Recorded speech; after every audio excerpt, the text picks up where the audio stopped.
Graças a Deus, meus irmãos, tudo bem? Vamos dar início a mais uma aula nossa da Escola Bíblica Dominical. Nós estamos aí caminhando pelos estudos da carta do apóstolo Paulo aos Coríntios.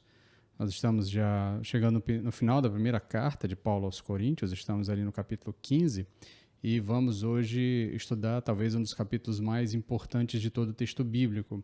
Por que ele é mais importante? Porque aqui o Paulo trata com um pouco mais de tempo, um pouco mais de espaço. Ele trata sobre uma doutrina que é essencial para o cristianismo. É uma doutrina que fundamenta toda a fé cristã. Inclusive, o entendimento dessa doutrina muda as nossas perspectivas. A fé cristã é baseada nessa doutrina, é baseada nessa certeza que nós temos de um fato histórico que aconteceu, que é a ressurreição de Cristo. Tá? Então, ela é uma doutrina essencial, é uma doutrina importantíssima. Então, você abre aí a sua Bíblia na carta de Paulo aos Coríntios, a primeira carta de Paulo aos Coríntios. Nós vamos estudar o primeiro capítulo. O tema da nossa aula de hoje é o fundamento da nossa fé. O fundamento da nossa fé, que é a ressurreição de Cristo. Nossa fé está fundamentada na certeza de que Cristo ressuscitou. Então, fazendo aqui uma introdução ao tema, né, a ressurreição é de fato o fundamento da nossa fé. A nossa fé é baseada, a doutrina cristã toda a fé cristã, ela é baseada, a nossa doutrina, nosso credo, a esperança cristã, tudo é baseado no fato de que Jesus ressuscitou. Tá? Se Jesus Cristo não ressuscitou, logo toda a fé cristã é vazia, porque nós cremos que Jesus ressuscitou e vai voltar porque ele ressuscitou. Ele só pode voltar se ele ainda estiver vivo. Tá? Então nós não cremos em um novo Cristo que virá nos buscar em uma segunda vinda. Nós cremos que o mesmo Cristo, o mesmo Jesus, o mesmo Deus Filho encarnado, nascido de Maria, morto por Pôncio Pilatos, sepultado e que ressuscitou ao terceiro dia, nós cremos que esse mesmo Jesus, em seu mesmo corpo ressurreto, voltará para nos buscar. Isso tem implicações sobre toda a nossa estrutura credal. Tudo aquilo que nós cremos está baseado nesse ato. A morte e ressurreição de Cristo, elas são o corolário de toda a obra salvífica, tá? Porque Cristo morreu como Cordeiro perfeito pelos nossos pecados, nós cremos que o sacrifício derradeiro foi feito. Porque Cristo ressuscitou dos mortos, nós cremos que o sacrifício oferecido por Cristo em nosso favor, em nosso lugar, esse sacrifício expiatório foi aceito por Deus. Tá? Então, nesse sentido, o cristianismo todo é fundamentado na certeza de que Jesus Cristo ressuscitou dos mortos e, por conta disso, nós temos uma esperança futura, uma esperança escatológica de que tudo será transformado e será restaurado pela certeza do fato de que Jesus Cristo ressuscitou dos mortos. Tá? Então, os outros credos religiosos, eles são fundamentados nas palavras de seus ensinos, nas palavras e nos ensinos de seus fundadores. Você pega budismo, você pega shintoísmo, você pega todos esses credos religiosos, especialmente orientais, eles estão calcados e fundados nas palavras e nos ensinos de seus líderes fundadores, tá? Enquanto que o cristianismo ele não está calcado única e exclusivamente nas palavras de Jesus. As palavras de Jesus têm importância, mas o cristianismo está calcado, está fundado na obra de Cristo. E a obra de Cristo é a sua obediência até a morte e morte de cruz, e a sua ressurreição. Porque Cristo venceu a morte, ressuscitou dentre os mortos, ele então dá validade a todas as suas palavras. Tá? Então, a ressurreição de Cristo ela tem implicações não só para a nossa fé, mas para o nosso futuro. Tá? Por essa razão, o apóstolo Paulo dedica um capítulo inteiro, um capítulo extenso, tá? O capítulo é um tanto quanto longo, é extenso e detalhado a essa doutrina vital. Com a ressurreição de Cristo, o cristianismo se mantém de pé ou cai. Então, quero convidar você a abrir a sua Bíblia, 1 Coríntios 15, nós vamos ler o texto todo, é um texto longo, peço que você preste atenção, porque é uma linha de raciocínio que vai do início ao fim. Você acompanha na leitura, se você quiser acompanhar na mesma versão que eu estou lendo na Almeida século XXI, você pode encontrá-la facilmente na internet, o texto que eu estou utilizando. É disponível gratuitamente em diversos aplicativos ou no próprio site da editora Vida Nova, que é a editora que publica essa versão, Almeida Século XXI. Mas você pode procurar aí para me acompanhar ou então acompanhar na sua própria versão, atentando às pequenas diferenças aqui, às pequenas conjugações que vai fazer uma diferença de uma versão e outra. Mas atente-se ao raciocínio todo do apóstolo Paulo. O texto diz o seguinte: Irmãos, lembro-vos do evangelho que vos anunciei, o qual também recebestes e no qual estáis firmes. Por meio dele também sois salvos, se retiverdes com firmeza a mensagem tal como a anunciei a vós, a não ser que tenhais crido inutilmente. Porque primeiro vos entreguei o que também recebi. Cristo morreu pelos nossos pecados, segundo as Escrituras, e foi sepultado e ressuscitou ao terceiro dia, segundo as Escrituras. E apareceu a Cefas, depois aos 12, depois apareceu a mais de 500 irmãos de uma só vez. A maior parte deles ainda vive, mas alguns já faleceram. Depois apareceu Tiago e todos os apóstolos, e depois disso apareceu também a mim, como um nascido fora de tempo. Pois sou o menor dos apóstolos, indigno de ser chamado apóstolo, porque persegui a igreja. Mas, pela graça de Deus, sou o que sou, e a sua graça para comigo não foi ineficaz. De fato, trabalhei muito mais do que todos eles, todavia não eu, mas a graça de Deus que está comigo. Quer tenha sido eu, quer tenha sido eles, é isso que pregamos, e nisso crestes. Se Cristo está sendo pregado como ressurreto dentre os mortos, como dizem alguns de vós que não há ressurreição de mortos? Mas se não há ressurreição dos mortos, também Cristo não ressuscitou. E se Cristo não ressuscitou, então a nossa pregação é inútil e também a vossa fé. Assim, somos também consideradas falsas testemunhas de Deus, afirmando que ele ressuscitou a Cristo, a quem não ressuscitou, se de fato os mortos não ressuscitam. Porque se os mortos não ressuscitam, Cristo também não ressuscitou. E se Cristo não ressuscitou, a vossa fé é inútil e ainda estáis nos vossos pecados.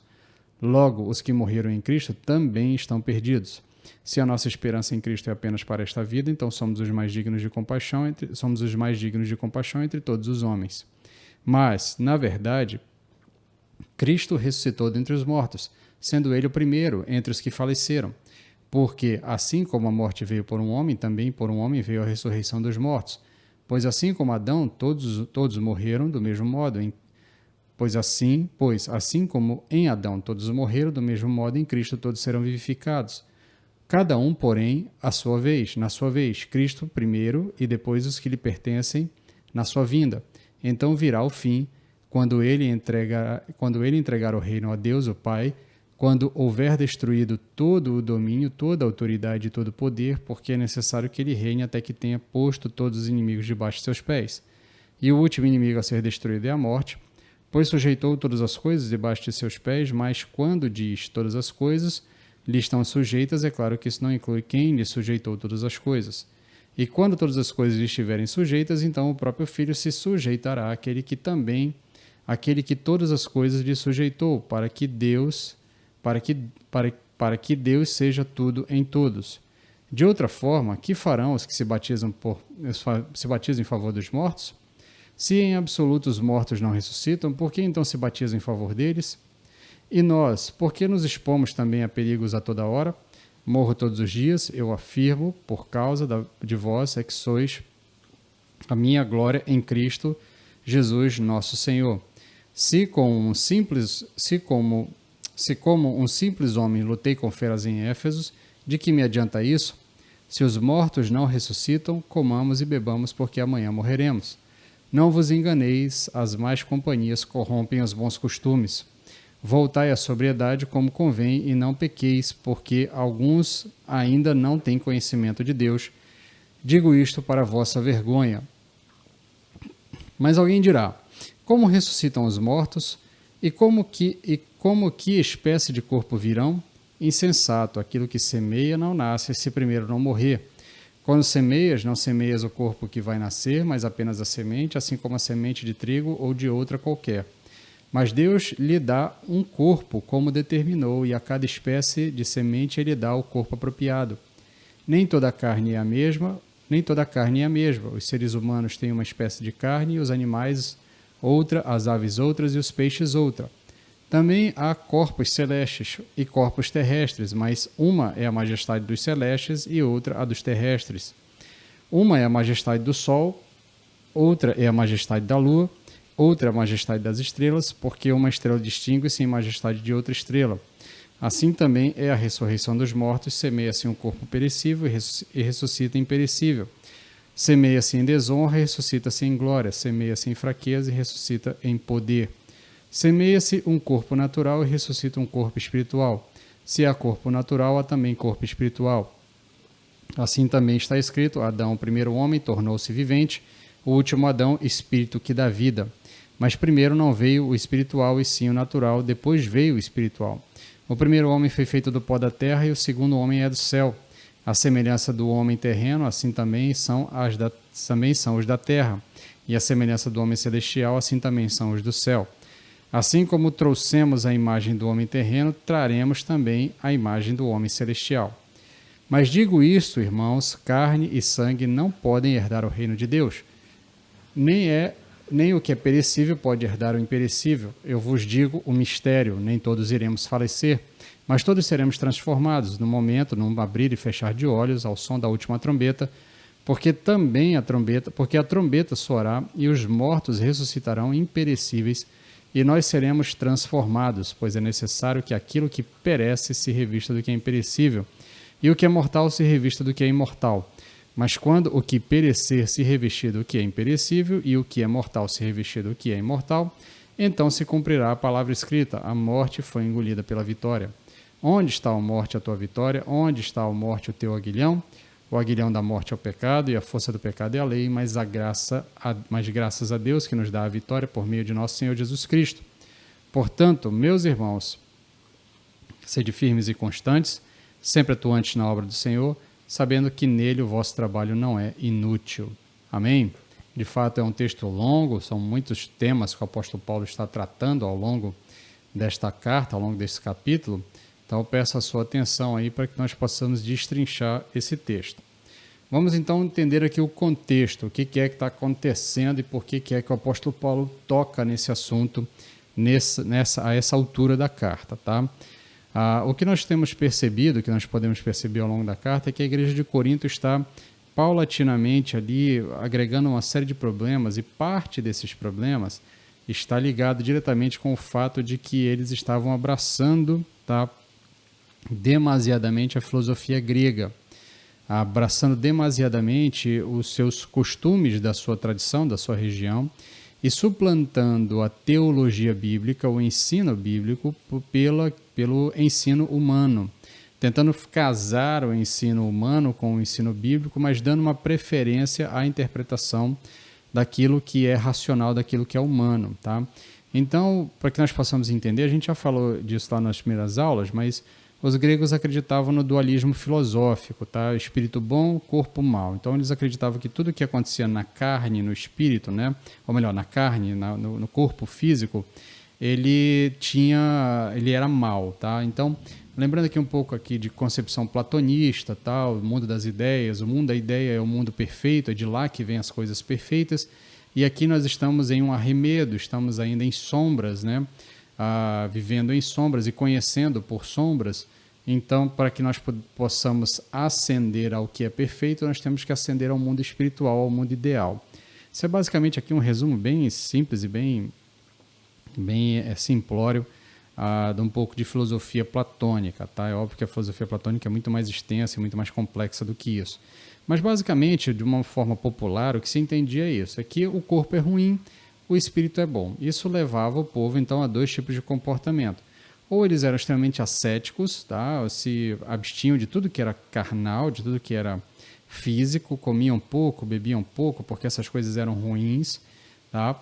Ou então eles se tornavam extremamente hedonistas, já que o corpo não representa nada, já que o corpo é ruim, então vamos usufruir dele, vamos gastá-lo, vamos abusar do corpo, aí caía para um comportamento hedonista, tá? Vamos experimentar tudo que der para experimentar nesse corpo, porque no espiritual é um outro ambiente, e lá então nós experimentaremos outras coisas. Então havia esse tipo de comportamento. Por isso o apóstolo Paulo precisa relembrar aos coríntios a fé que foi ensinada a eles, o evangelho que foi ensinado a eles.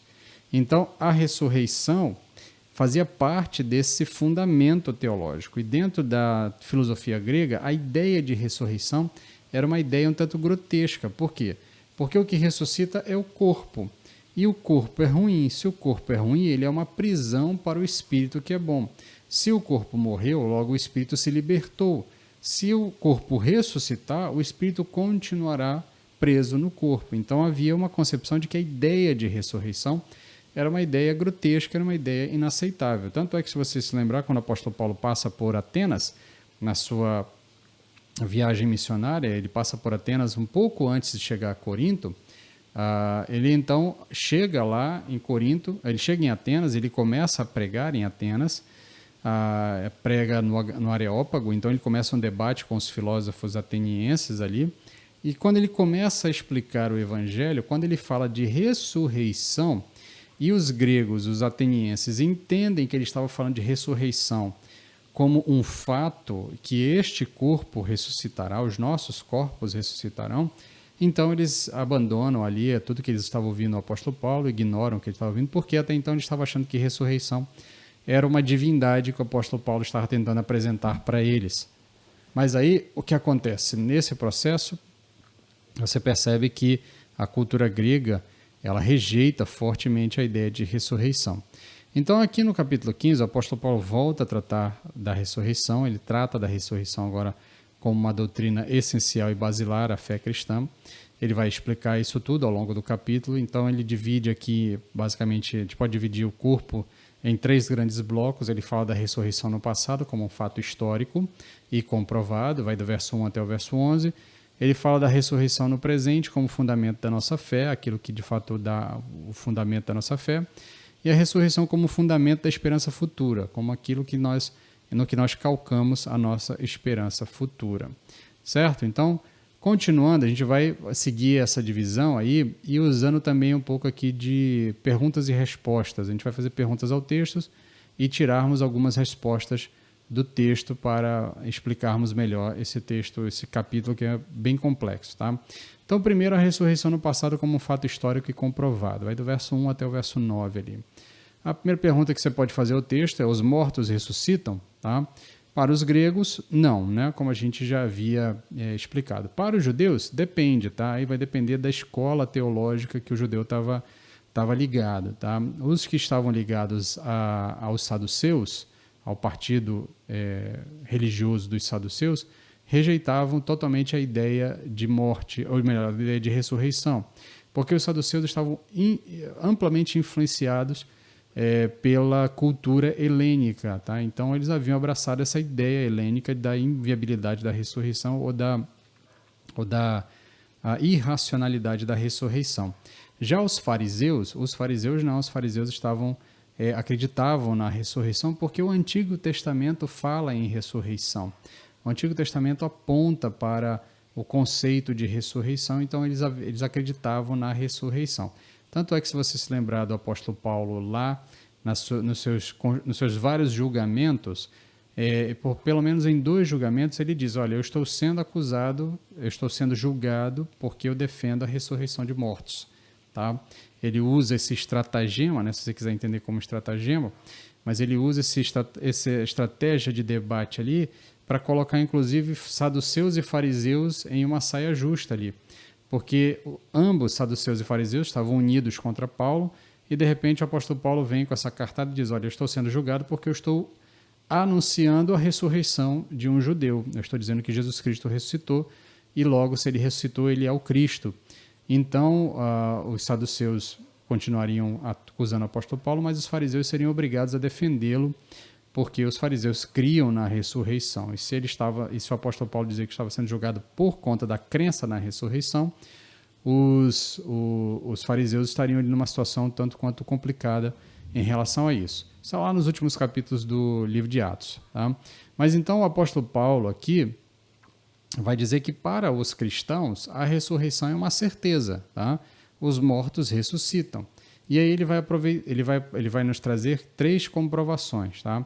Primeiro, a primeira comprovação que ele traz é a própria salvação dos coríntios. Lá no verso 1 e 2 ele diz o seguinte: irmãos, lembro-vos do evangelho que vos anunciei, o qual também recebestes e no qual estáis firmes, por meio dele, deste evangelho, sois salvos, se retiverdes com firmeza a mensagem tal como a anunciei a vós, a não ser que tenhais crido inutilmente.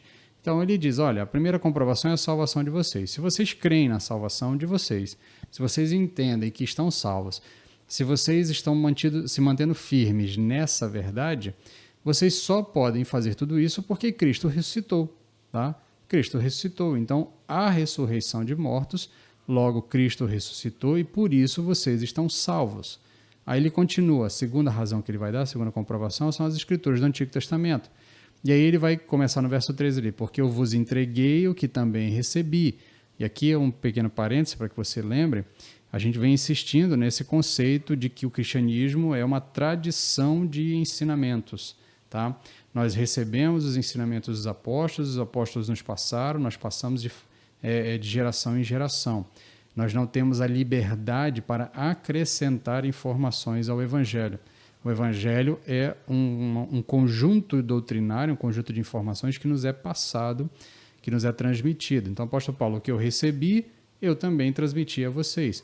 Cristo morreu pelos nossos pecados, segundo as Escrituras.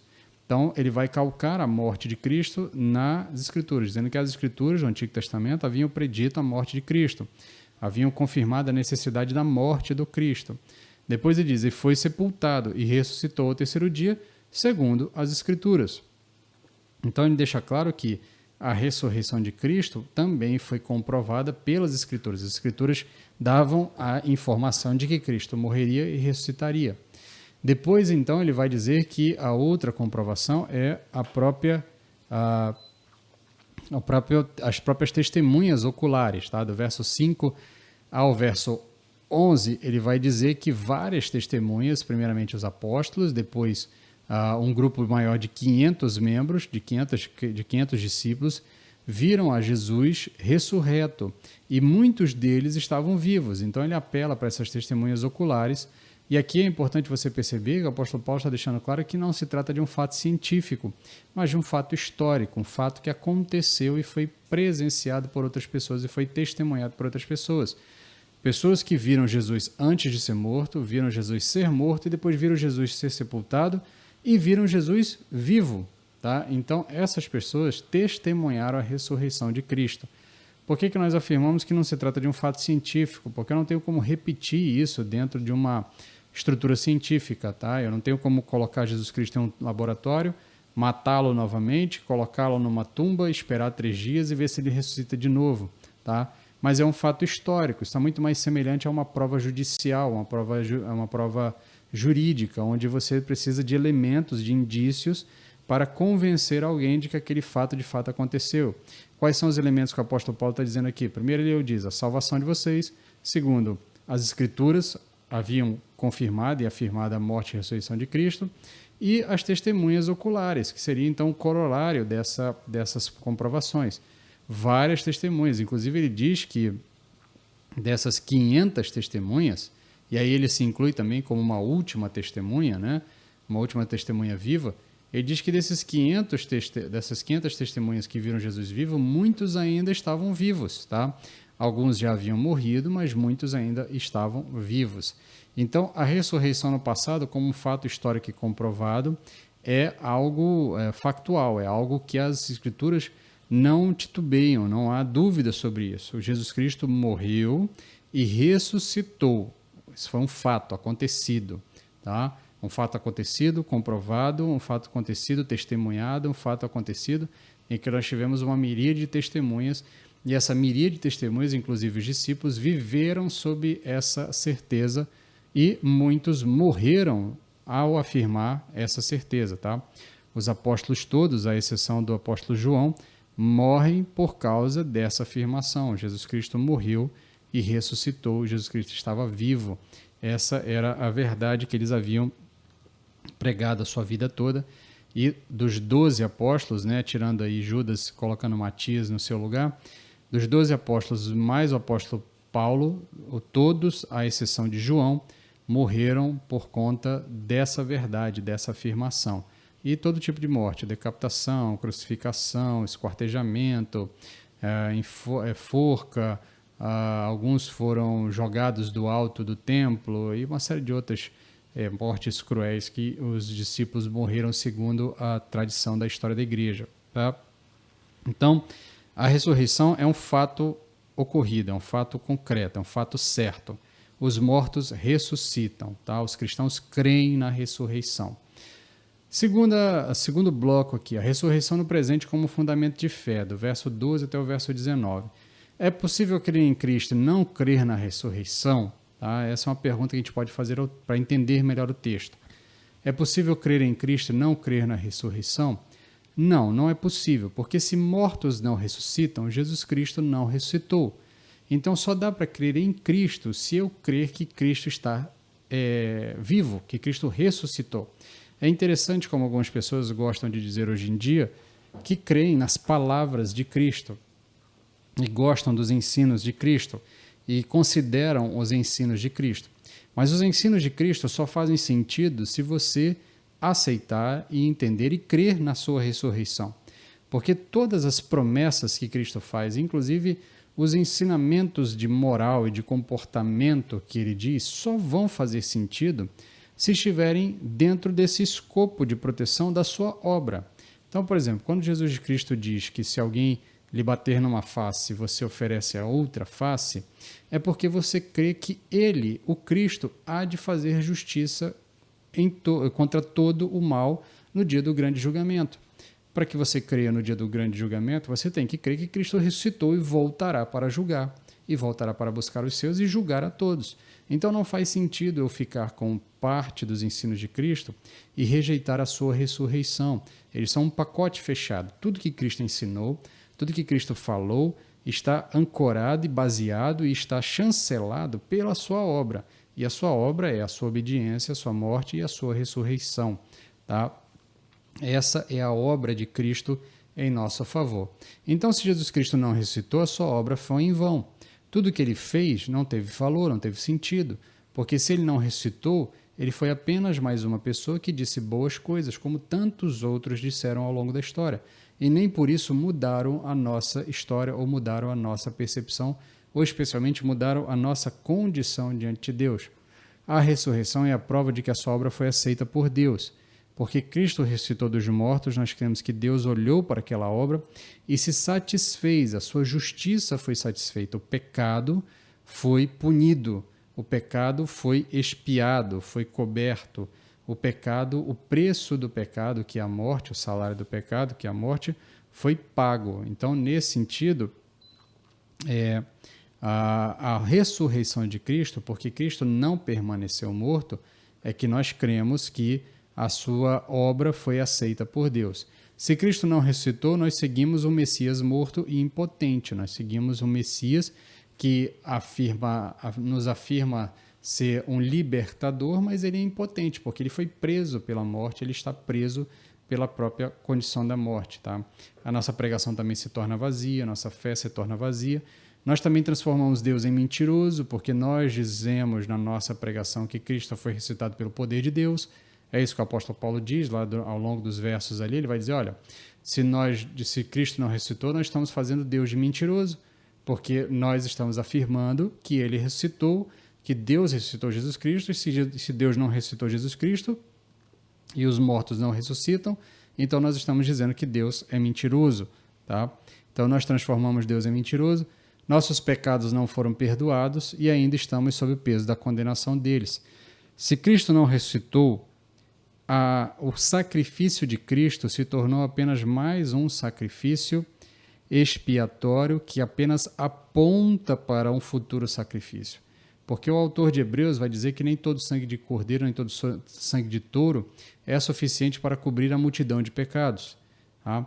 E ao longo do Antigo Testamento, os judeus que lessem a lei corretamente, lessem a lei de fato em toda a sua amplitude e entendessem, os profetas também entendiam dessa forma, eles sabiam que aqueles sacrifícios feitos pelos sacerdotes, eles apontavam para um sacrifício futuro, eles eram sombra de algo que ainda iria acontecer.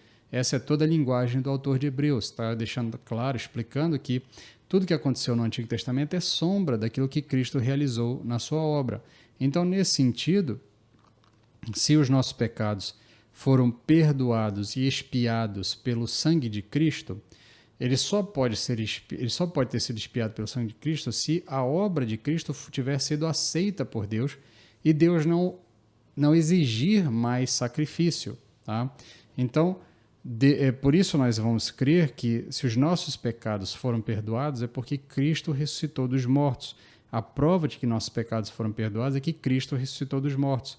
Outra consequência também é que os nossos irmãos que morreram antes de nós em Cristo, morreram antes de nós por conta da fé que professavam, nossos irmãos morreram em vão. Porque se Cristo não ressuscitou dos mortos, a fé que eles pregaram foi uma fé vazia, foi uma mensagem vazia. E nesse sentido, o apóstolo Paulo diz ali no verso 19 que se a nossa expectativa é essa, né, que Cristo não ressuscitou, então nós somos os mais indignos de todos os homens. Se a nossa esperança em Cristo é apenas para esta vida, não é para uma ressurreição, para uma nova vida, nós somos os mais indignos de todos os homens, somos os mais dignos de compaixão entre todos os homens, porque nós estamos perdendo tempo. Basicamente é isso que o apóstolo Paulo está querendo dizer. Ou você crê na ressurreição, ou não dá para ser cristão. Tá? Por isso não dá para crer na ressurreição, olha, não dá para crer em Cristo desassociado da ressurreição. O cristão crê na ressurreição. Todo o castelo teológico do cristão é fundamentado num pilar central, que é a ressurreição de Cristo. Então, a ressurreição no presente, ela é o fundamento da nossa fé. Tudo que nós fazemos porque cremos que Cristo ressuscitou dentre os mortos, tá? Continuando, então, a ressurreição como fundamento da esperança futura, vai do verso 20 ao 57. Esse aqui é o bloco mais longo, tá? Por quê? Porque a ressurreição é um fato passado, concretizado e testemunhado. A ressurreição também é um fato que fundamenta a minha crença no presente. O que eu creio, o que eu faço, a vida que eu vivo, tudo que eu faço nesse momento da minha vida está calcado no fato de que eu creio que Jesus Cristo ressuscitou dos mortos. Agora, isso também tem projeções para o futuro, tá? Tem projeções para o futuro. Ela fundamenta a minha esperança da minha própria ressurreição. Eu creio que eu ressuscitarei um dia, eu creio que todos os cristãos, na verdade, todas as pessoas ressuscitarão, tanto os que morreram em Cristo como os que não morreram em Cristo. Os que morreram em Cristo ressuscitarão para o gozo eterno, os que não morreram em Cristo ressuscitarão para a condenação eterna. Mas o fato é que todos ressuscitarão. E isso me dá esperança, tá? É isso que fundamenta a minha esperança futura, a minha esperança escatológica. Nesse sentido, a gente precisa entender, o apóstolo Paulo vai explicar, como se dá a ressurreição. E aí ele vai usar aqui algumas figuras de linguagem. Primeiro ele usa a figura da semente, tá? Do verso 35 até o 38, e depois ele volta a falar do 42 até o 48. Então aqui ele está falando de continuidade e descontinuidade. O que ele quer dizer com isso? Ele vai dizer que a semente, tá, ela precisa morrer para que a flor nasça, para que a planta nasça. Tá? E aí, nesse sentido, ele vai dizer, olha, aquilo que é plantado, ele não é aquilo que nasce. Contudo, o que nasce só existe por conta daquilo que é plantado. Então, há uma continuidade e há uma descontinuidade. Você planta uma sementinha, nasce uma flor, mas a flor só existe porque na sementinha existem os elementos para que a flor exista. Então, o corpo ressurreto não é o mesmo corpo que faleceu, não é o mesmo corpo que morre, mas os elementos do corpo ressurreto já estão no corpo que morre, já estão no corpo físico, nesse corpo que há de morrer. Então, nesse sentido, é como se o corpo fosse uma semente, tá? E, inclusive, até o fato de nós enterrarmos os nossos mortos faz uma alusão a essa ideia de que você está plantando uma semente. Dali brotará algo diferente, mas que há, na essência, a mesma coisa do corpo anterior. Por isso, há esse conceito de continuidade e descontinuidade. Então, Paulo vai citar 4 características para nós entendermos bem como é que isso vai se desenvolver. Ele vai dizer, olha, se semeia-se corpo corruptível, ressuscita corpo incorruptível. Então, esse corpo que morreu, esse corpo que foi sepultado, esse corpo que será sepultado, ele é um corpo corruptível. Corruptível aqui é no sentido de que ele se corrompe pelo estado natural das coisas. Ele vai se deteriorando, você vai ficando velho, vai ficando cabelo branco, vai perdendo cabelo, vai perdendo flacidez do corpo, vai ficando doente, os órgãos param de funcionar em toda a sua integralidade, o coração bate com mais fraco, é mais difícil comer, é mais difícil respirar, uma série de coisas. Quem é acometido de uma série de doenças, o corpo vai se deteriorando, pele vai enrugando. Tudo isso faz parte do desenrolar, do desenvolvimento desse corpo. Esse corpo é corruptível. O corpo que ressuscitará é um corpo incorruptível. Ele não sofrerá mais com essas coisas. Ele não vai mais sofrer com a degradação dos cabelos, eles não cairão, não se perderão ou não se tornarão brancos, a gente não sabe exatamente como é que vai ser, mas o fato é que se tivermos cabelo, eles não sofrerão com esse problema. A nossa pele, se tivermos uma pele semelhante à que temos agora, a nossa pele não vai enrugar, ela não vai desidratar, ela não vai perder vida, vitalidade. Os nossos órgãos funcionarão perfeitamente, não haverá mais problema em relação a isso. Tá? Então, aquilo que era corruptível, aquilo que se destruía, se deteriorava com o tempo, será o que nascer, o que ressuscitar, é algo que não vai se destruir com o tempo. Tá? Ao mesmo tempo, ele vai dizer, semeia-se corpo em desonra e ressuscita corpo glorioso. Esse corpo é um corpo em desonra, é um corpo que está manchado pelo pecado, é um corpo que está manchado pelos nossos pecados, as memórias dos nossos pecados, as memórias das nossas faltas, aquilo que nós fizemos de errado. Então esse corpo ele está manchado por desonra. Ressuscitará um corpo que é glorioso, um corpo que ele... inclusive a perspectiva que nós temos é que seja algo semelhante como que aconteceu com Cristo no Getsemane, lá no monte, orando, quando ele transfigurou, né?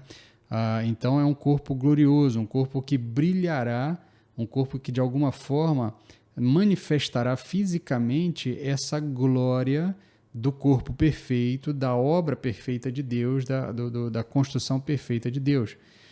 Semeia esse corpo em fraqueza, ressuscita esse corpo em poder, a mesma ideia aqui do primeiro tom. Aqui nós temos um elemento de paralelismo aqui, tá? Tem um elemento de paralelismo aqui, o apóstolo Paulo vai falar, depois ele fala de um outro elemento e faz o paralelo do terceiro com o primeiro e do segundo com o quarto.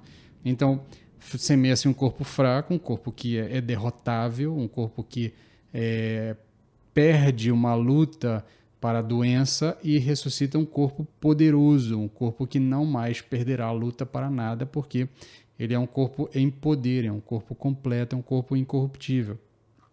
Da mesma forma, semeia-se corpo natural, ressuscita-se um corpo espiritual. Ainda que o nosso estado espiritual seja um estado... e aqui o espiritual não é um estado etéreo, tá? Nós não vamos ser fantasminhas, tá? O espiritual é porque seria algo perfeito, puro, sem nenhum tipo de mancha de corrupção. Então, aquilo que era natural, aquilo que era da carne, aquilo se perde, nasce, ressuscita, melhor, né? Ressuscita um corpo espiritual. E aí ele usa também a figura da carne, tá? E aqui ele não está afirmando a ideia de ressurreição de animais, tá? Ele vai dizer que nem toda carne é a mesma, seres humanos têm uma espécie de carne, os animais têm outras, as aves têm outras, os peixes têm outras. O que ele está querendo dizer aqui é que Deus fez diferentes tipos de carne, e aqui é carne mesmo, carne é físico mesmo, tá? A carne do ser humano é de um jeito, a carne do porco é diferente, a carne da galinha é diferente, a carne do peixe é diferente. Você tem como perceber isso, tá? É plenamente perceptível a diferença das carnes, né? Então o apóstolo Paulo diz, como há diferentes tipos de carne, Deus fez diferentes tipos de carne viva, de carnes de seres vivos. Da mesma forma, os corpos ressurretos também terão diferenças, tá? Haverá diferença, haverá tipos de corpos ressurretos, tipos diferentes de corpos ressurretos.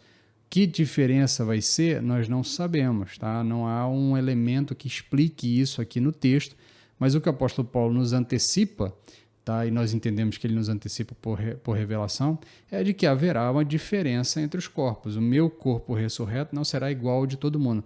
Não vai ser aquela visão que a gente tem de linguagem de histórias em quadrinhos ou de filmes, que é todo mundo igual, todo mundo vestido igual, todo mundo falando igual, todo mundo com o mesmo tipo de comportamento, tá? Haverá distinções.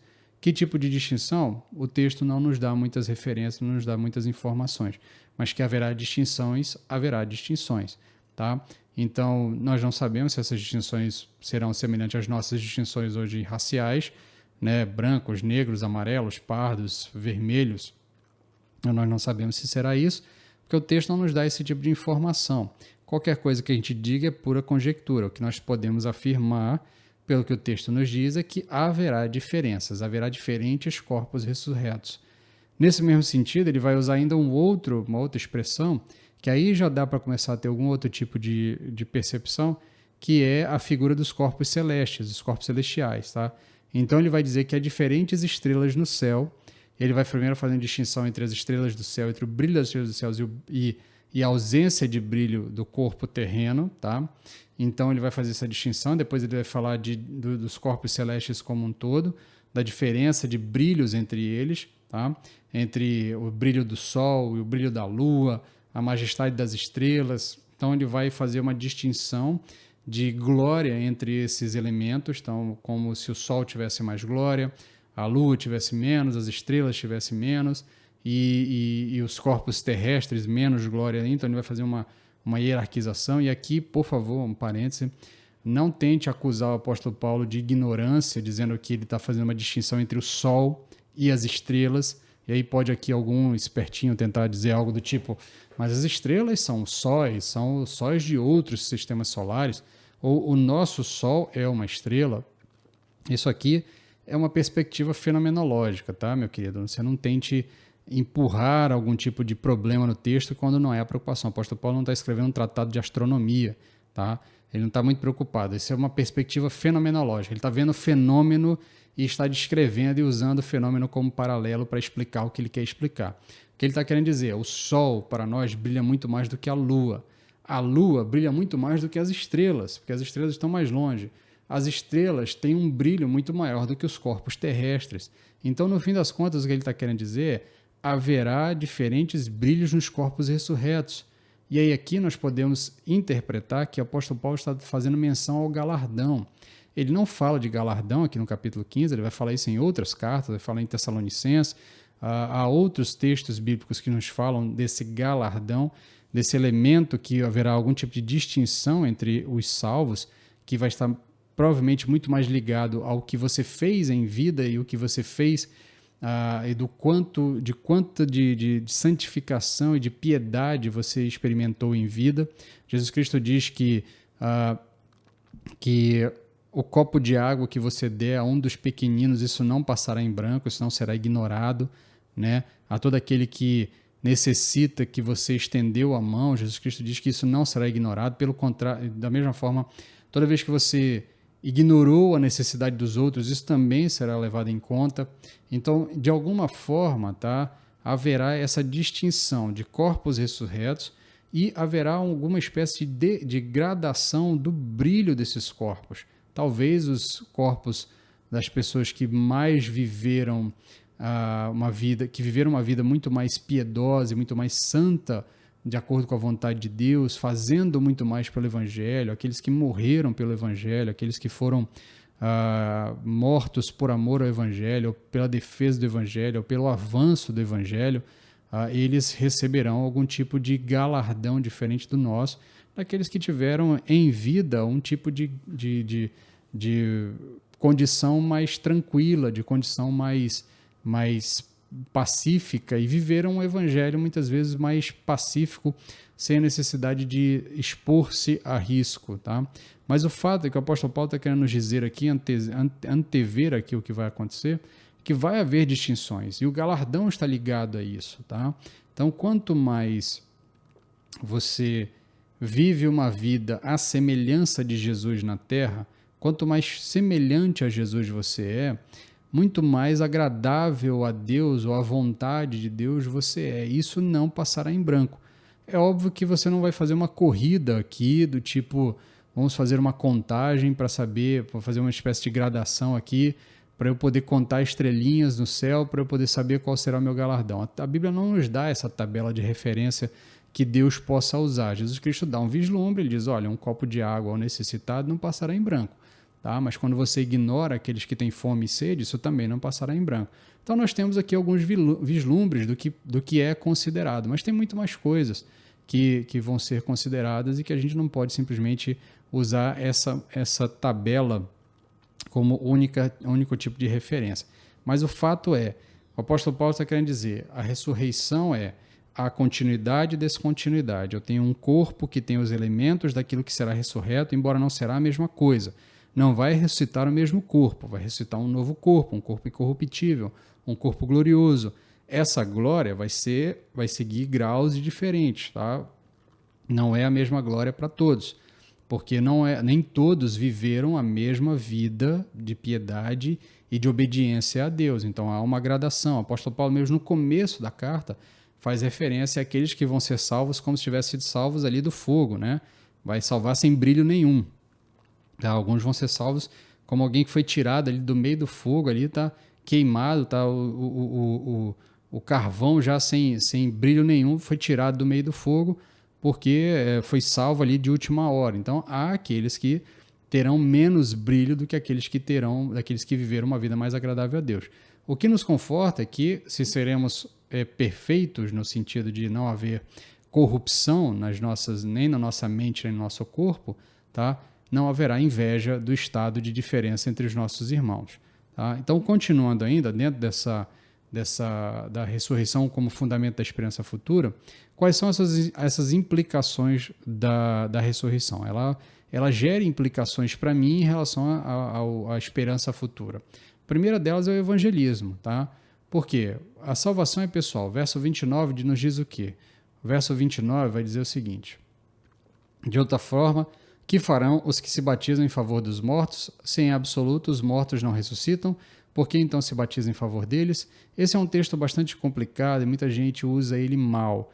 Há uma defesa aqui de que talvez Paulo estivesse defendendo a possibilidade de batismo entre os mortos.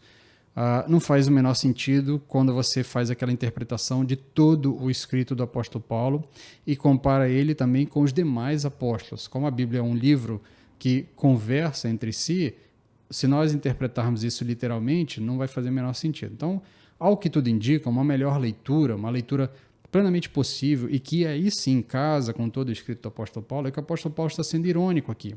Ele está olhando para uma prática que acontecia entre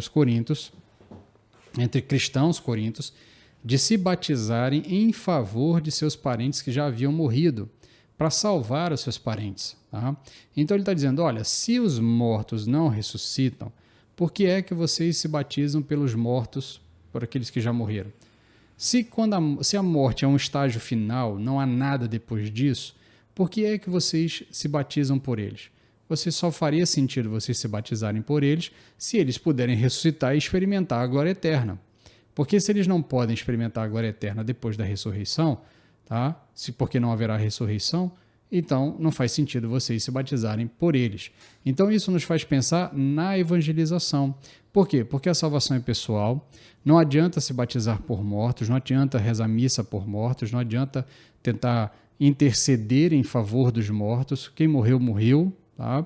Se morreu em Cristo, ressuscitará para a glória. Se não morreu em Cristo, já está experimentando a condenação e experimentará a condenação eterna. Assim como aqueles que morreram em Cristo, nós cremos que o espírito deles já está na presença do Pai, na presença de Deus, e gozam de um estado intermediário, que ainda não é o estágio glorificado, porque não ressuscitaram e não receberam o corpo glorificado, mas já gozam da presença de Deus, já gozam da presença do Pai, já estão num estado melhor do que estavam antes. Isso aí nós tiramos da onde? Nós tiramos disso das parábolas que Cristo contou, da parábola do rico e de Lázaro. Cristo diz bem claramente ali que há uma distinção de mundos.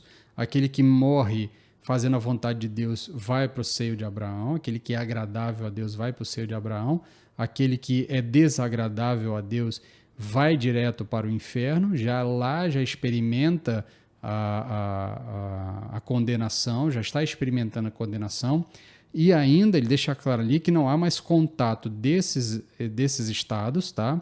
Esses estados intermediários, não há mais contato deles com o nosso estado, com o estado dos vivos, tá?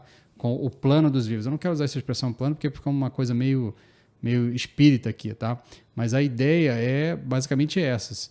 Os que morreram estão com Cristo na glória, os que morreram em Cristo, os que morreram sem Cristo já estão no inferno experimentando a condenação, e todos ressuscitarão para a glória eterna, os que morreram com Cristo, e os que morreram sem Cristo, os que não confessaram Cristo como seu Senhor e Salvador, serão condenados a uma condenação eterna pior do que a que eles já estão experimentando. Tá? Então, basicamente, é isso que o texto nos diz, a parábola do rico e do Lázaro, e também juntando com o que o apóstolo Paulo está nos ensinando aqui. Então, nós precisamos entender que a evangelização é para este tempo. Tá? Nós precisamos evangelizar agora. As pessoas têm que responder ao convite salvífico agora. Não dá para responder depois. Ninguém pode responder por eles. A salvação é pessoal.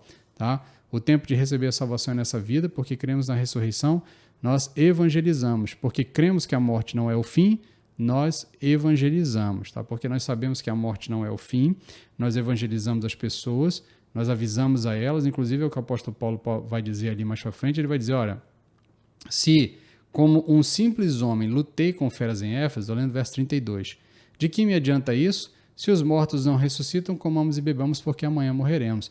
Que ele está dizendo, olha, em Éfeso eu enfrentei feras, a gente não sabe se isso aqui foi literal, tá? Se ele de fato foi jogado em algum tipo de arena com feras, tá? Algo que aconteceu com muitos cristãos, tá? Ou se ele está fazendo aqui uma figura de linguagem contra as pessoas que ele enfrentou em Éfeso, tá? Porque quando quando Lucas escreve o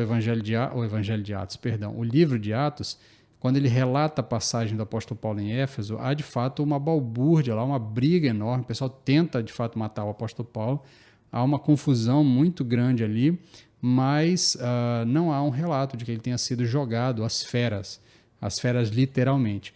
Então, aparentemente, o apóstolo Paulo aqui está fazendo uma figura de linguagem, dizendo que ele enfrentou praticamente a morte, mas não foi a única vez, não foi apenas em Éfeso. O apóstolo Paulo foi apedrejado, sofreu um naufrágio, passou por uma série de provações, de privações, foi preso diversas vezes, açoitado, foi açoitado em colônias romanas, quando ele não podia ser açoitado como cidadão romano, foi preso em prisões romanas, quando ele, como cidadão romano, não podia ser preso sem um julgamento devido. Então ele passou por todo tipo de luta, porque ele cria que Jesus Cristo ressuscitou dentre os mortos, Jesus Cristo apareceu a ele e ele cria nisso. Então por isso ele diz, olha, porque eu creio na ressurreição é que eu evangelizo.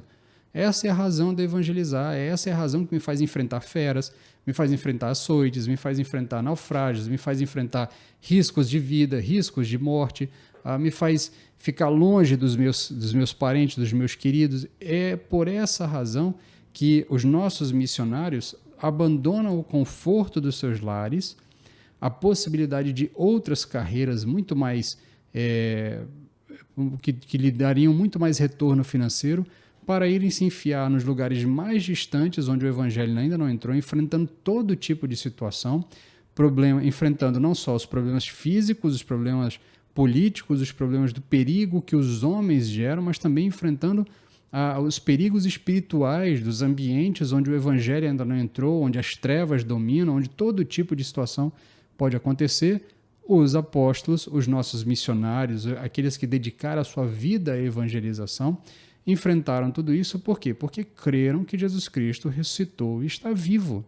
Tá? Essa é a razão. Então o apóstolo Paulo diz, porque nós cremos que a morte não é o fim, nós evangelizamos. Porque cremos que Jesus Cristo ressuscitou, é que nós evangelizamos. Tá? Nesse mesmo sentido, isso faz mudar nossa perspectiva sobre o sofrimento. O apóstolo Paulo também, no verso 30 até o 32, ele vai dizer que ele se expõe a todo tipo de perigo, a toda hora, o sofrimento para ele não era um problema. Por quê? Porque ele sabia que se há ressurreição, tá? Se há ressurreição, então nós podemos sofrer por conta do Evangelho. Nós nos expomos ao sofrimento por conta do Evangelho. Na segunda carta do apóstolo Paulo aos Coríntios, lá no capítulo 4, verso 17, ele vai dizer, olha, pois nossa tribulação leve e passageira produz para nós uma glória incomparável de valor eterno. Então, o que ele está dizendo, tudo aquilo que nós sofremos agora por conta do Evangelho, produz para nós uma glória incomparável de valor eterno. Porque as leves e momentâneos, o leve e momentâneo sofrimento desse tempo não se compara com as coisas que estão guardadas para nós, com aquilo que Deus tem preparado para nós. Então, nesse sentido, a nossa perspectiva do sofrimento muda. Nós sabemos que essa vida é uma vida em que nós experimentaremos ainda sofrimento, ainda estamos experimentando sofrimento. Os dias atuais são dias de muito sofrimento. Muitos de nós sepultaram parentes nos últimos dias, estão sepultando parentes nos últimos dias, irão sepultar parentes nos próximos dias. Muitos estão acompanhando o sofrimento, há medo, há uma série de desdobramentos da situação, desdobramentos econômicos, desdobramentos sociais, desdobramentos políticos, que geram instabilidade. A instabilidade tem desdobramentos econômicos mais uma vez, desdobramentos sociais mais uma vez. Então nós estamos enfrentando uma situação sem igual. Nós estamos pela primeira vez como sociedade ocidental enfrentando algo, especialmente como igreja ocidental, estamos enfrentando algo que nos faz sentir um medo fora do comum. Talvez mais próximo disso, talvez o período de guerra, mas as grandes guerras não chegaram até os nossos continentes, tirando ali o continente europeu, obviamente, onde a guerra se travou, mas nesse sentido, nós estamos vivendo aqui temor do dia de amanhã, nós não sabemos como as coisas estão se desenrolando. Isso gera em nós sofrimento de diversos pontos, mas porque nós cremos que Cristo ressuscitou e que todos nós ressuscitaremos, nós sabemos que cada um dos nossos entes queridos que nós sepultamos nos últimos dias e que morreram em Cristo Jesus, ressuscitarão em um corpo glorificado, em um corpo incorruptível, em um corpo perfeito, e receberão a devida retribuição por tudo aquilo que fizeram por Cristo em vida, pelo Evangelho em vida. Isso nos dá uma nova perspectiva de sofrimento. Nós sabemos que o sofrimento momentâneo que passamos agora será totalmente redimido, será totalmente restaurado, nós não sofreremos eternamente. Por quê? Porque haveremos de ressuscitar para uma vida eterna com Deus. Então, nesse sentido, nós mudamos a nossa perspectiva sobre o sofrimento. Nós também mudamos a nossa perspectiva sobre a separação do pecado. Tá? A crença na ressurreição nos leva a fugir do pecado e buscar uma vida que honre o templo do Espírito Santo, que se tornou o nosso corpo. Tá? Por isso o apóstolo Paulo vai dizer, verso 33 e 34, né? Não vos enganeis, as más companhias corrompem os bons costumes. Voltai à sobriedade como convém, não pequeis mais, porque alguns ainda não têm conhecimento de Deus. Digo isso para a vossa vergonha. Então, o que ele está querendo dizer aqui aos coríntios? Olha, vocês não se enganem, tá? Não se enganem. As más companhias vão corromper os bons costumes de vocês. Vocês estão se permitindo ser influenciados por más companhias. Então, o evangelho que eu ensinei a vocês, e preste atenção, ele começa o capítulo dizendo o quê? Irmãos, lembro-vos do evangelho que vos ensinei, que vos anunciei, o qual também recebestes e no qual estáis firmes. Então, eu estou lembrando de algo que eu já ensinei a vocês. Aí o que ele vai dizer lá no verso 33? Não se enganem, as más companhias corrompem os bons costumes. Se vocês continuarem andando com esse povo que está tentando fazer a cabeça de vocês de que não há ressurreição dos mortos, vocês terão o ensino que eu dei a vocês, os bons costumes, corrompidos. Tá? Então ele diz, voltem à sobriedade. O que é a sobriedade aqui? Voltem ao evangelho que eu ensinei a vocês, como convém, e não pequem mais. Não pequem mais o quê? Porque negar a ressurreição é talvez uma das blasfêmias maiores que nós podemos fazer em relação ao evangelho. Negar a ressurreição de Cristo é simplesmente rasgar o evangelho.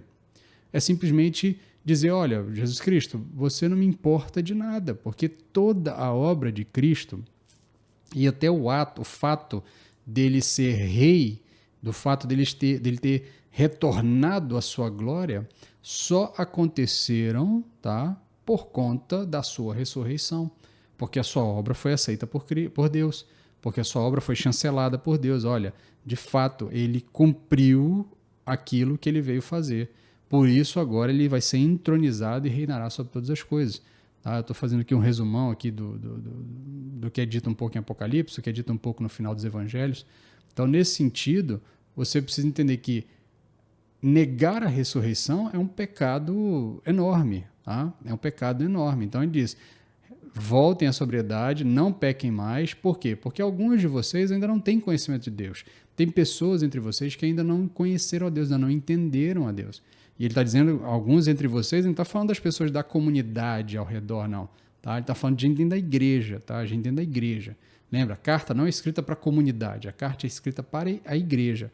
Então, quando ele fala porque alguns ainda não têm conhecimento de Deus, ele está falando de povo dentro da igreja.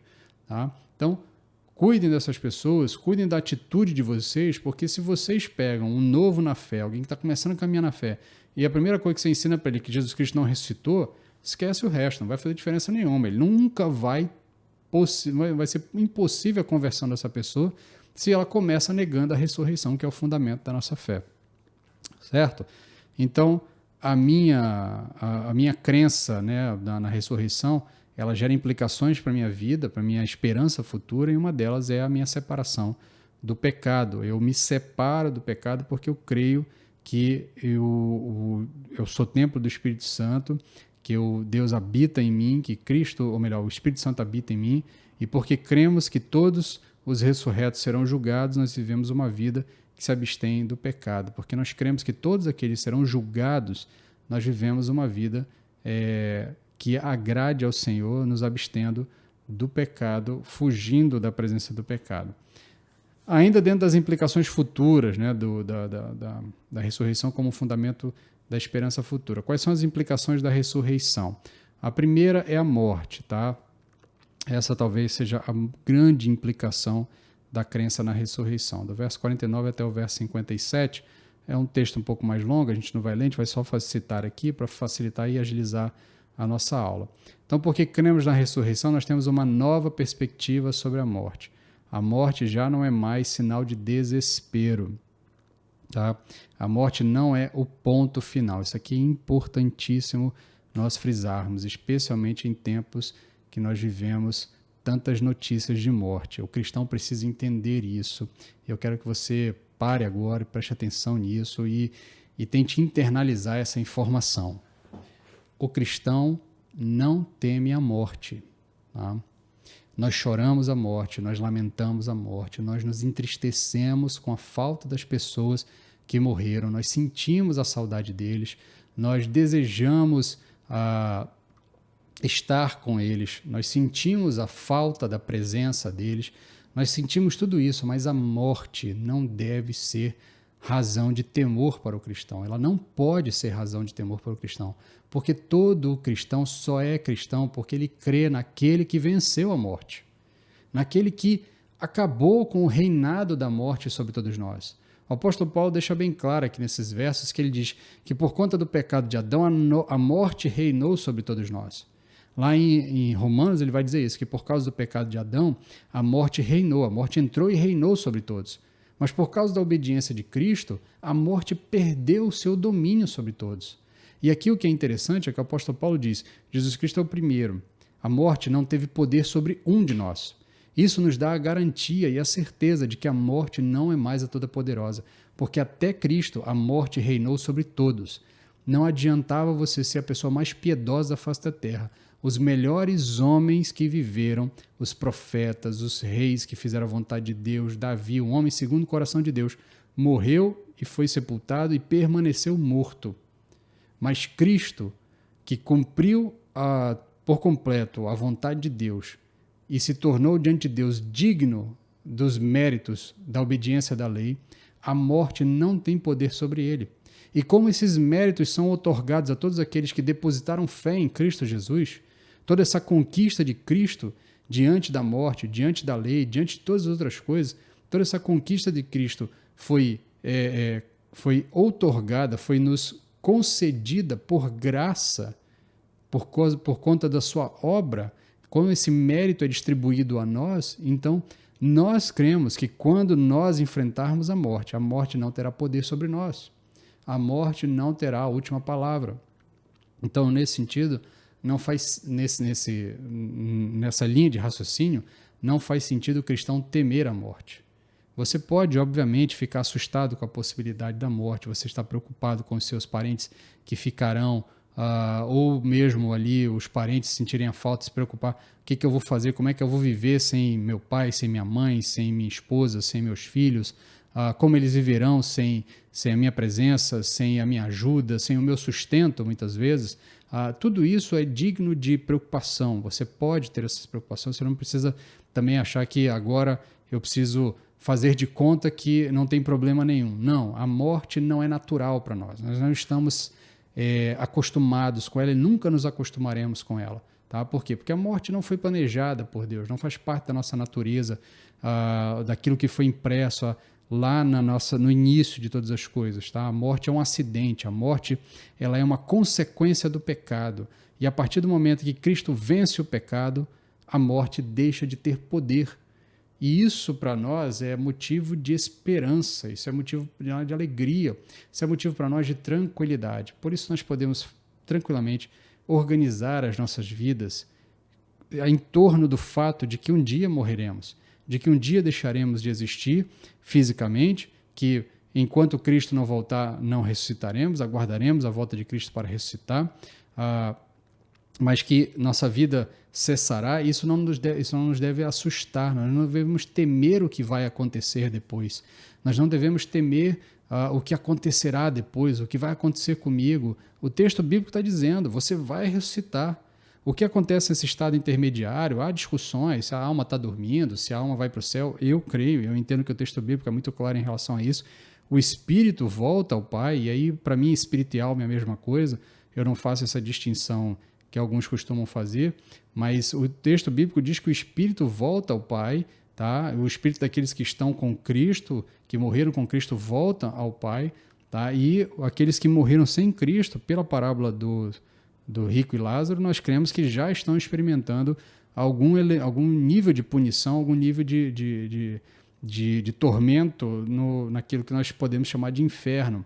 Tá? Mas o fato aqui é que esse estado intermediário nos preocupa muito pouco, porque o ponto é, nós ressuscitaremos para a eternidade. Então isso não nos deve atemorizar, a morte não nos deve atemorizar, nós não devemos ter preocupações com a morte, nós devemos lidar melhor com o assunto morte, com o fato de que ela acontece.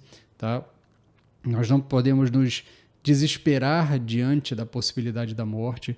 Tá? Nós podemos ter a tranquilidade de saber que ainda que a fatalidade aconteça, uma doença, um acidente, uma atrocidade, alguma coisa que tire de nós a presença de alguém querido, de um parente querido, isso não é o ponto final, isso não é o final da conversa, não acabou ali, nós não estamos separados eternamente, muito pelo contrário, nós nos reencontraremos em corpos glorificados, ressurretos, perfeitos, incorruptíveis e viveremos eternamente na presença do Senhor. Por isso o apóstolo Paulo diz no verso 51 e 52, esse talvez um dos dois versos mais bonitos do texto bíblico, e é interessantíssimo se nós abraçarmos essa realidade e isso de fato encher o nosso coração de esperança. Né? Ele diz, eu vos digo um mistério, nem todos iremos falecer, mas todos seremos transformados. O que ele está querendo dizer aqui? Nem todos experimentarão a morte, porque quem tiver em Cristo, tá? Quem tiver vivo, quando Cristo voltar, e de fato for convertido, tiver sido salvo, tiver confessado Jesus Cristo como seu Senhor e Salvador, ele não vai experimentar a morte, mas vai experimentar a transformação. A semente vai dar origem a um corpo glorificado. Todos seremos glorificados. Todos teremos o corpo glorificado. Aqueles que morreram ressuscitarão. Alguns não ressuscitarão. Os que estiverem vivos não ressuscitarão, mas terão os corpos glorificados. Por isso ele diz, mas todos seremos transformados. No momento, num abrir e fechar de olhos ao som da última trombeta, porque a trombeta soará e os mortos ressuscitarão imperecíveis e nós seremos transformados. Esse texto nos dá esperança, isso é o que vai acontecer. O apóstolo Paulo não está sugerindo a possibilidade disso, ele está dizendo, vai ser assim. Vai ser assim. Então, quando a trombeta soar, quando o céu abrir, Jesus Cristo descer com a miríade de anjos, anunciar a sua volta, aqueles que estão com Cristo, os espíritos que estão com Cristo descerão, reencontrarão seus corpos, ressuscitarão, levantarão em corpos glorificados. Nós que estivermos vivos, aí não sei se eu vou estar vivo, mas os que estiverem vivos olharão Cristo descendo das nuvens, e terão seus corpos corruptíveis destruídos e ressurgirá um corpo incorruptível. Ressurgirá um corpo glorificado. A morte não dá mais a palavra final. Tá? A morte não dá mais a palavra final. Então, isso é uma implicação da crença na ressurreição e da crença do fato de que Cristo ressuscitou. Tá? O apóstolo Paulo termina com algumas outras perguntas que a gente pode fazer ao texto que nos dão algumas respostas de como é que isso tudo vai acontecer. Quando é que os mortos ressuscitarão? Na volta de Cristo, tá? Na segunda vinda de Cristo, na segunda vinda de Cristo, tá? Isso fica muito claro aí nos versos 23, 51 e 52. Então, quando Cristo romper nas nuvens, tocar as trombetas, o mundo inteiro se deparar com aquele fato, os mortos ressuscitarão. Nós cremos que os espíritos que estão com Cristo nesse momento voltarão aos seus corpos. Aqueles que morreram sem Cristo ressuscitarão mais uma vez, mas não mais com corpos glorificados, ressuscitarão para a condenação eterna, para o julgamento, tá? E nesse sentido a gente vai entender ali, o texto vai também nos responder que haverá distinção entre os que morreram em Cristo e os que não morreram em Cristo. Sim, os que morreram em Cristo são considerados bem-aventurados, tá? Pois descansaram de sua luta em vida, tá? Que os que morreram em Cristo agora descansam da sua luta em vida. Os seus espíritos já estão com Cristo na glória. Então, há uma distinção dos que morrem em Cristo e dos que não morrem em Cristo, e eles terão seus corpos transformados antes dos que ainda estiverem vivos na volta de Cristo. O texto também deixa claro que há uma ordem aqui de prioridade. Então, primeiro terão os corpos transformados aqueles que já morreram, e depois os que estão vivos é que experimentarão essa glorificação.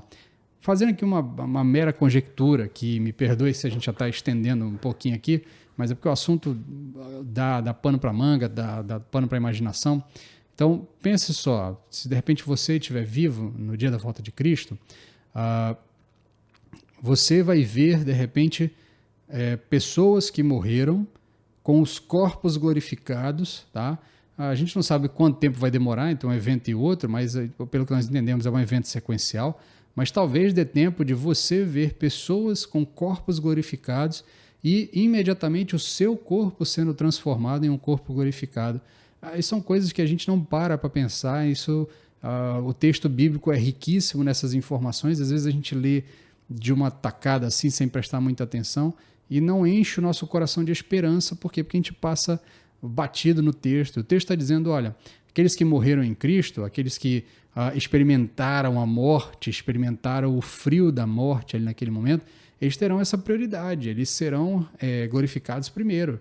Tá? Você que não experimentou a morte, não passou pelo problema da morte, né? Você vai ser glorificado logo em seguida. Mas o fato é que todos seremos glorificados, todos estaremos na presença de Cristo para ouvir do Pai, vinde benditos do meu Pai. O texto também diz aqui, que eu não expliquei exatamente, não botei aqui uma pergunta, mas o texto também vai nos explicar um pouco dessa sequência de eventos. Ele diz que Jesus Cristo há de vencer todos os seus inimigos, né? E depois dele vencer todos os inimigos, então ele vai entregar a Deus o reino, tá? Ele vai entregar a Deus o reino. Ele entrega ao Pai o reino, tá? Por quê? Porque o Pai é que sujeitou todas as coisas ao Filho. O Filho, então, depois de vencer todos os inimigos, o último inimigo a ser vencido é a morte.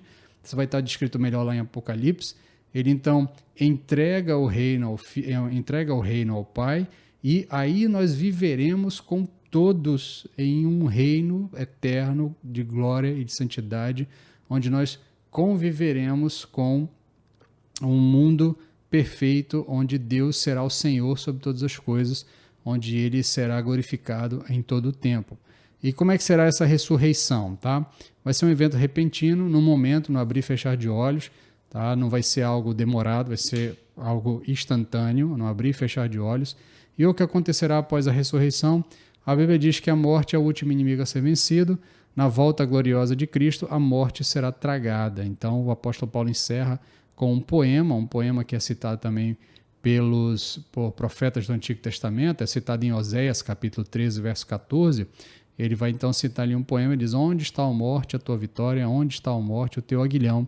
O aguilhão da morte é o pecado e a força do pecado é a lei, mas graças a Deus que nos dá a vitória por meio de nosso Senhor Jesus Cristo. Então o que o apóstolo Paulo quer dizer? Olha, a morte perdeu. A morte, que era o último inimigo a ser vencido, foi derrotada, ela foi tragada, ela foi destruída. A vitória de Cristo é superior, inclusive, ao poder da morte.